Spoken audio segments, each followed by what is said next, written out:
Basahin natin ang sulat ni Juan. Ikatlong Juan 1:7. Sapagkat dahil sa pangalan ay nangagsiyaon sila na walang kinuhang anuman sa mga hentil. Yung mga hentil, yung mga hindi kaanib sa iglesia, yung hindi sumasampalataya, nung yumaon ang mga alagad para mangaral, hindi sila kumuha ng anuman sa mga hentil. Bawal ng Diyos yun eh. Ang mga alagad kasi nung una, nagsiyaon, they preach, pero wala silang kinuhang anuman sa mga hentil. Yan ang aming batayan. Bakit? Unang-una, yung inihahandog ng mga kapatid bilang tulong sa gawain ng Diyos, sagrado yun eh. Banal na bagay yun. Kaya dapat yun manggaling sa isang banal na paraan.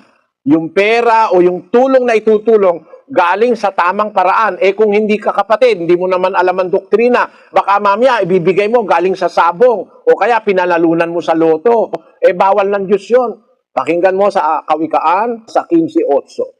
Ang hain ng masama ay kasuklam-suklam sa Panginoon. Halimbawa, bisita ka namin, wala ka pang alam na aral. Dapat yung itinutulong na pera sa tunay na samahang sa Diyos, manggaling sa mabuting kaparaanan ng pagkita. Hindi ninakaw, hindi pinanalunan sa sugal.